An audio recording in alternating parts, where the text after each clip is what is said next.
Vous vous êtes déjà posé la question, est-ce que j'ai la bonne ogive pour mon arme? Cette question, je pense que tout rechargeur se l'est au moins posée une fois. Mais qu'en est-il vraiment pour mon K31? Je vais tenter d'y répondre dans cette vidéo.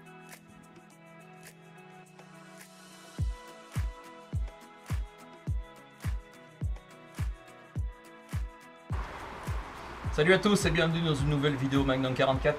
J'ai ramené mon K31 pour pas une expérience, mais c'est une vidéo que je voulais faire il y a très longtemps et j'ai pris le temps de tout préparer pour essayer de bien faire les choses.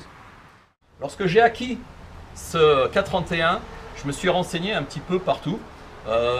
Quoi utiliser comme munition? GP11, faire de la recharger, oui, mais avec quoi? Alors, il y a eu pas mal de personnes, que ce soit dans mon stand ici ou que ce soit sur Facebook, sur ma page Magnum 44, qui ont dialogué avec moi et systématiquement, c'était plutôt de la Lapua qui revenait, c'était plutôt de la Sierra qui revenait. Personnellement, moi je suis un peu près de mes sous, comme pas mal de personnes j'imagine, et acheter des ogives 2 fois plus chères, voire 3 fois plus chères que celles que j'achète généralement, c'est-à-dire PPU Partisan, ça me reste en travers de la gorge. Mais, comme je veux pas mourir idiot, je me suis dit peut-être que ces gens ont raison. Peut-être que la Lapua, les ogives Lapua, peut-être que les ogives Sierra sont au-dessus de PPU Partisan ou de Cellier Bello. Voilà, je suis sûr qu'il y en a certains, ils vont me dire ouais, de toute façon, ne t'inquiète pas, c'est ça, c'est ça. Ouais, mais moi je vais en avoir le cœur net. Donc j'ai fait des munitions, voilà, je me suis procuré des ogives. Je vais vous dire ce que je me suis procuré, c'est pas compliqué. J'ai récupéré de la Lapua, Sénart 155 grains, j'en ai fait 5. J'ai fait de la Sierra, HPBT, donc c'est de la Match King en 150 grains. Et puis j'ai fait une dernière munition, que j'avais déjà, des ogives que j'utilisais, que j'avais super bons résultats avec ma 308 Savage. C'était des Hornady HPBT, BTHP c'est dépend de comme vous le tournez, des 168 grains. Honnêtement, c'est une ogive qui est super, vraiment super. Mais bizarrement, quand on regarde ces 3 munitions, elles se ressemblent étrangement. Voilà. Donc ce sont des pointes qui sont HP, parce qu'elles ont un tout petit trou en tête. C'est pas de la FMJ, hein, c'est pas de la blindée. Donc elles ont un tout petit trou en tête. Et puis, bien sûr, en bas, elles ont le bobtail, le bord fuyant. Toutes les mêmes. Donc elles se ressemblent étrangement, sauf le poids. J'ai fait un rechargement avec de la N140, à défaut d'avoir une N150. N140, voilà, j'ai utilisé 48 grains pour faire ces rechargements, sauf là on a dit qui est un peu plus lourde, j'ai mis 44 grains. Alors le but du jeu, vous avez compris, c'est de voir si ces munitions, si ces ogives plutôt, si ces ogives sortent du lot. Voilà, moi je veux comparer. Alors malheureusement c'est 100 mètres, vous allez me dire, ouais évidemment en 100 mètres tu verras rien, c'est possible. On va voir, on va voir. Donc ces munitions, il y a un petit moment que je voulais les essayer. Je remercie tout de suite Atari sur PAF qui m'a vendu ces ogives, très gentil à lui. Voilà, ça fait un moment que je les ai, je voulais vraiment faire cette vidéo correctement, j'espère que ça vous plaira, j'espère que les résultats seront probants à 100 mètres. Et puis on verra si vraiment, voilà, le but du jeu c'est vraiment de savoir si ces marques qui sont chères valent mieux que les marques moins chères. On essaye ça. Donc on va commencer avec la Sierra, donc Match King, 150 grains.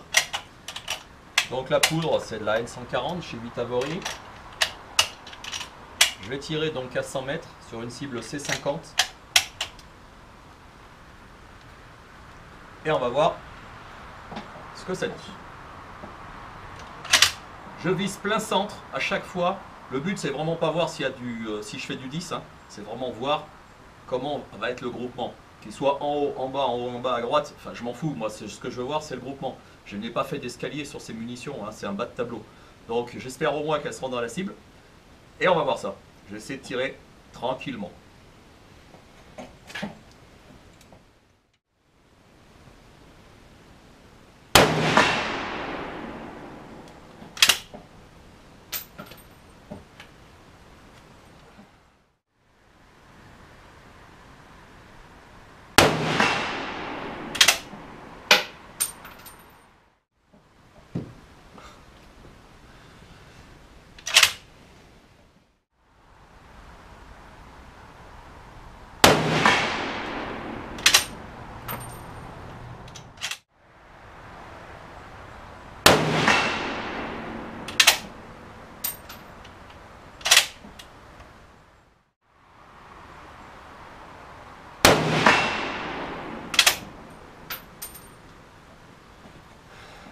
ça tape fort. Hein. 140 et 140, ça tape fort. Hein. Résultat pour la Sierra. Bon, j'ai un petit 10, ok, j'en ai deux là-haut. Et là, c'est les deux dernières sont arrivées ici.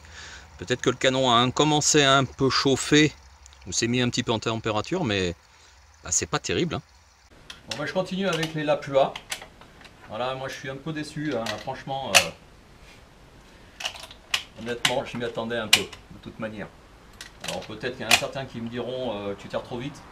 Bon, les gars, je fais des coupures au montage. Hein. Donc, non, je tire pas si vite que ça.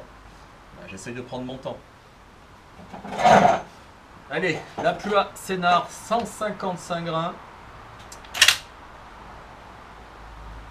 LHT, pour ceux qui veulent savoir, la longueur hors tout, 73,88. Voilà. Si je fais un tout petit peu plus long, je touche les rayures. Donc 73,88. Avant, pour info, pour les Sierra, j'étais à 73,57. Hein, je suis pas du tout dans les longueurs hors tout des tables de rechargement. Sinon, je touche les rayures et je ne peux pas fermer la culasse. Voilà pourquoi.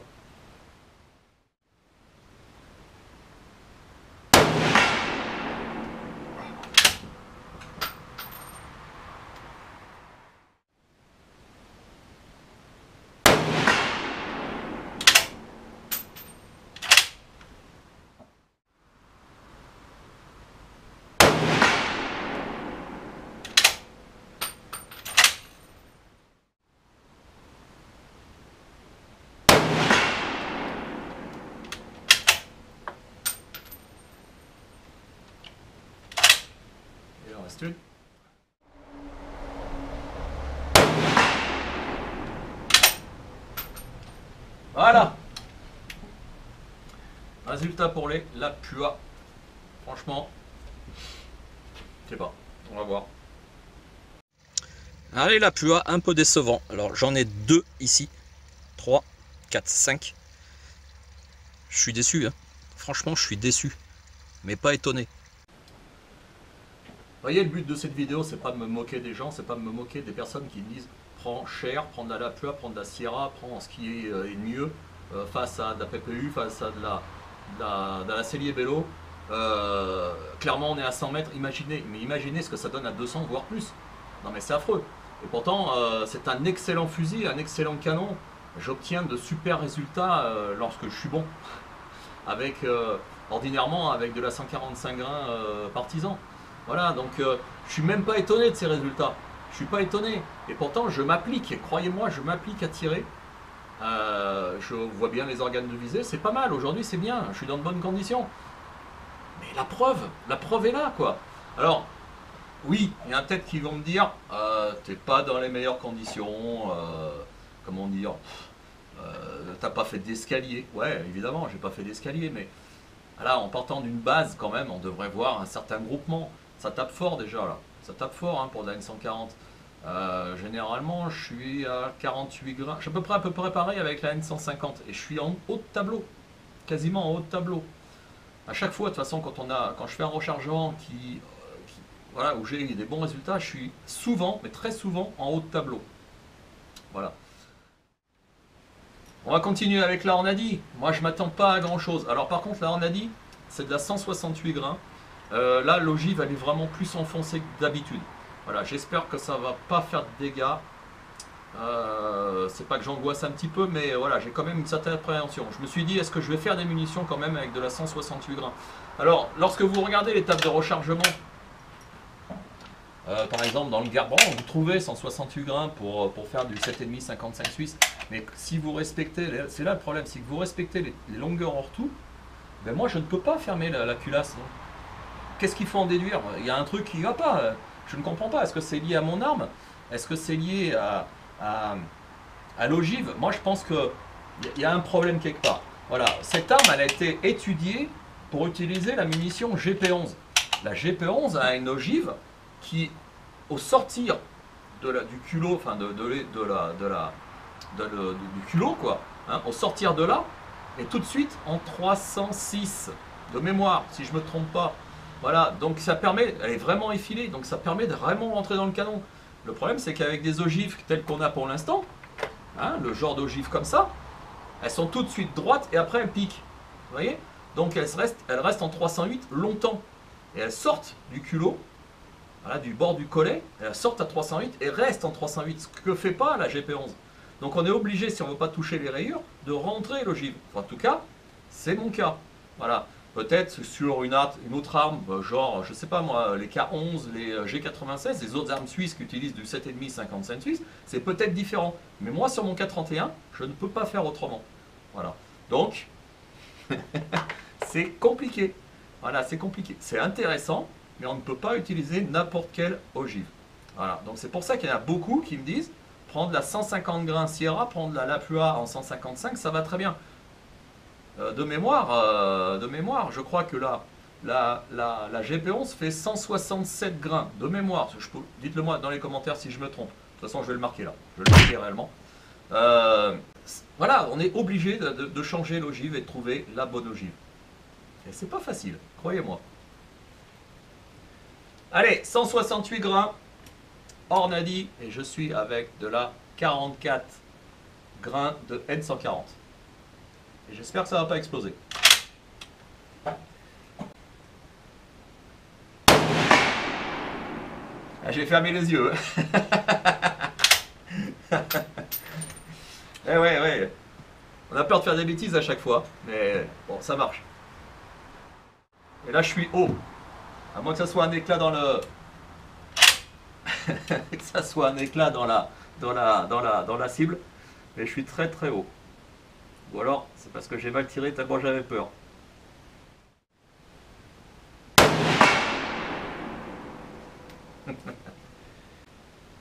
Non, c'est pas mal tiré, c'est que c'est vrai, c'est haut quoi. C'est haut. Je vise toujours plein centre. Hein. Donc l'intérêt c'est de voir le résultat, mais au niveau groupement. Hein. On est d'accord.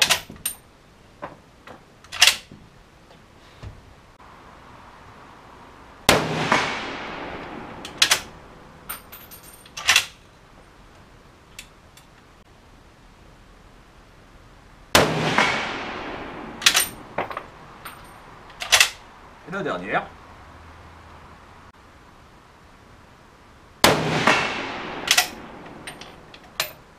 Voilà. Résultat. Résultat d'Ornadi, donc je visais ici. Et tout est arrivé là. Donc 1, 2, 3, 4, 5. Voilà. Alors c'est un petit peu regroupé, éparpillé en haut. Voilà, c'est bizarre. Hein, 44 grains, l'ogive est plus lourde et ça tape plus haut. Voilà. Leçon à retenir. Alors les amis, pour clôturer un petit peu cette séance de tir, vous allez me dire, je pense qu'il y en a certains qui vont penser, ouais, enfin tu nous parles d'ogive où tu as eu une mauvaise résultat, mais tu nous as pas montré un tir avec tes PPU 145 grains. Alors honnêtement cette vidéo elle n'est pas faite pour enfoncer Sierra, pour dire que je trouve que c'est abusé de payer aussi cher pour avoir des résultats comme ça. Bah, je suis désolé, hein, moi c'est ce que je ressens personnellement, parce que j'ai fait un tir. Voilà, je ne vais pas vous le cacher, j'ai fait un tir juste après avoir fait, donc tirer c'est Ornadi, c'est Sierra, c'est Lapua, j'ai fait un tir avec de la PPU, voilà, et tiens, je crois qu'il y a une gommette qui est tombée, mais là, j'ai un 8, j'ai un 10, j'ai 2 9, j'ai un 8 ici, voilà, ça prouve quoi? Ça prouve que, pour ma part, je trouve que PPU s'en sort largement, pourquoi payer si cher? Voilà. Donc c'est qu'une idée comme ça que je lance en l'air comme ça. Moi je suis persuadé qu'il n'y a pas besoin de payer si cher pour avoir de bons résultats. Alors honnêtement j'ai un petit peu laissé tomber Cellier Bello parce que j'ai l'impression qu'ils s'embourgeoisent un peu. Qu'ils s'embourgeoisisent un peu. Enfin je sais pas comment on pourrait dire. Enfin qu'ils prennent du cher. Voilà, je trouve que les tarifs sont plutôt à la montée. À la hausse, comparé à PPU qui reste quand même un peu stable, parce que moi mes ogives de mémoire, les 145 grains, je les paye à peu près 20 € les 100. Voilà, regardez le tarif des Sierra, regardez le tarif des Lapua. Enfin, vous allez pleurer quoi. Voilà, pour tirer à 100 mètres, même à 200 mètres, je suis sûr que la PPU partisan c'est largement bon. Voilà, donc c'est vraiment pas pour les enfoncer, mais moi j'en ai marre un petit peu. Alors c'est pas un coup de gueule, hein, c'est une constatation. J'en ai assez d'entendre dire prends cher, prends ci, prends ça, tu verras c'est meilleur. Enfin, les gars, regardez, non, c'est pas meilleur. Et j'ai tiré dans les mêmes conditions. Dans les mêmes conditions. Donc, moi j'ai qu'une chose à dire, faites-vous votre propre opinion, faites vos essais. J'en fais beaucoup d'essais. Vous avez vu, j'en fais beaucoup, à longueur d'année. Mais c'est pour essayer de trouver le bon matos, la bonne ogive, le bon poids de poudre, la bonne poudre. Voilà, c'est ça qui est intéressant. Enfin, en tout cas, c'est ce qui m'intéresse. Ciao, à bientôt.